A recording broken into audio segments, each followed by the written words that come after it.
Today, I'm showing you how to make a simple yet professional logo animation using VN's built-in motion presets, so you don't have to mess with complicated keyframes. Start by tapping the plus button to import your logo image and add it to your timeline.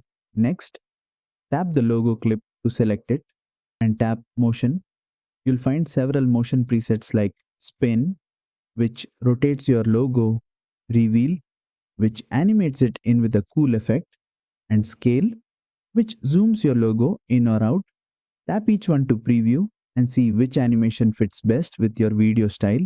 Below the presets, there's a duration slider. Drag this to make your animation slower and smooth or faster and punchy, depending on what you want. Once you're happy with the animation, hit the check mark to apply it. Play your video to see your animated logo come alive. And that's it.